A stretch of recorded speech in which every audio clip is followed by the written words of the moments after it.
Welcome back, YouTube. GTC Shane here. Hey, two things. One, what other cars did you consider before you bought your Charger 392? And if you were to sell your 392, what car would you get?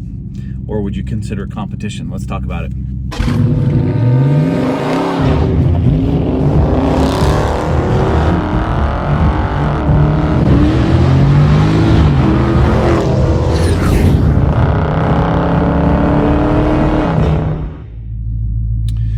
So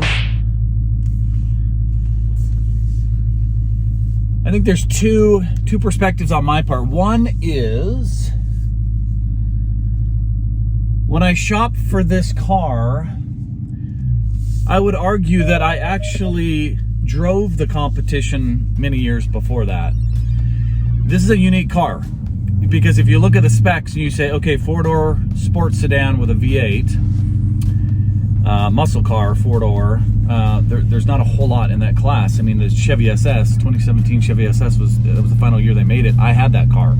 And I would say if it existed today, then yes. But in 2017, they didn't have the wide body. But I would say that would be the closest competition in terms of pricing, because if you step up to the four-door Audi, you know, S5 Sportsback, or the Kia Stinger, you know, you get a sports car, but you don't get the V8 muscle car. But those are pretty cool cars. And so for me, I had a sort of a linear progression, right? So I think I tried the competition.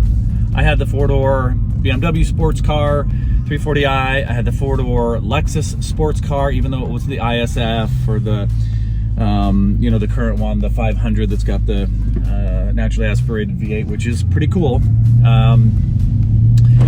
So I had the 340i. I had the Lexus GS F Sport. And so I feel like I drove the competition, and I have a pretty good perspective on all of those cars. And each one of them, I can give highs and lows on each one of those. You can go back and look at my videos. I never did a full review on the Lexus F Sport, which to me was one of the coolest interior cars and luxury cars.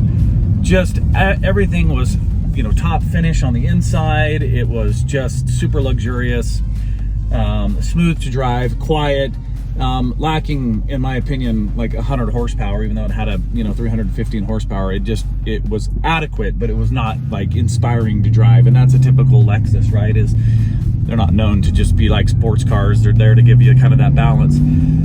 So I drove all those. Now, when I went to buy this car, I didn't have any other cars I was looking at. It wasn't like I was, hey, I want to look at a, you know, four-door car, and went to all these dealerships. I specifically set out to buy this car. Now, if I were to sell this car today and get a replacement car, what would I consider? Let's just say that they sunsetted these cars. I have 100,000 miles on it. I'm ready to give it up, and there aren't any new ones out there. What would I look at? Now, there are a couple of cars that I'm actually intrigued with. Not so much with the price, but I'm intrigued with. One of them is the CTS Blackwing, and not the 5, the 4, which has the Turbo 6 in it. That car with the 6-speed manual, you guys should go in and take some reviews. Now that car gets up in price real quick with the Blackwing. I'm talking like 90 grand. We're in Hellcat territory, but it performs, at least from all the reviews, incredibly. You know, a sub 4 second 0 to 60, sounds good. It's a 4-seater. That's a cool car. I've always liked the Kia Stinger since it came out. I love the design, the European design. I love the interior, the reviews on it in terms of tunability and people driving those cars. Those are fast cars, very fast cars. Reliability, I don't know. I'm keeping an eye on that. So a Kia Stinger would be cool. Again, I like the Audi S5 Fastback. I think I said Sportsback earlier, but it's a Fastback. I think those are cool cars. But I don't know. It would be tough to try and replace or replicate this sort of feel. You'd have to step into the more luxurious brand. You know, and then you get in a higher end, you're looking at like the C63 AMG, which is, again, it's a smaller sports car, but man, those are really cool, and they get up there in price. So looking at, you know, MSRP of $58,000, what could I get for $58,000 if I didn't have this car right now?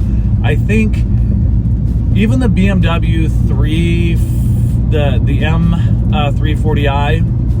I think I've got that right, but it's the newer model. That thing is amazing, but it can get up there to almost 70 grand. And so, gosh, the price creep is so hard. So for 58,000 MSRP, what can you find that's going to give you the space, the comfort, the features on the horsepower and performance? You're gonna have to spend some money. So I don't know, I was thinking about that the other day because somebody asked me, what other cars did you consider? Have you looked at this? I don't want a two-door coupe, so that throws out the Camaros and the Mustangs. It basically throws out the Challenger as well, as cool as those are. There are the two-door, and the back seats are essentially unusable. And I've got a family, so I don't know, and I don't know what's on the horizon. I'm not a big Alfa Romeo fan. I actually have never driven a Cadillac CTS, so I don't know. But I'm super happy with this car right now, and it gives me a little bit of pause on what is the future value of these cars. Because look at the classics that have been sunsetted. Look at the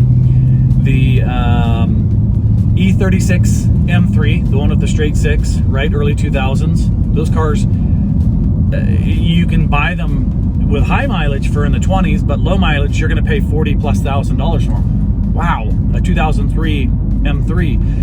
The E46 M3 with the last naturally aspirated 4-liter V8, those are the classics.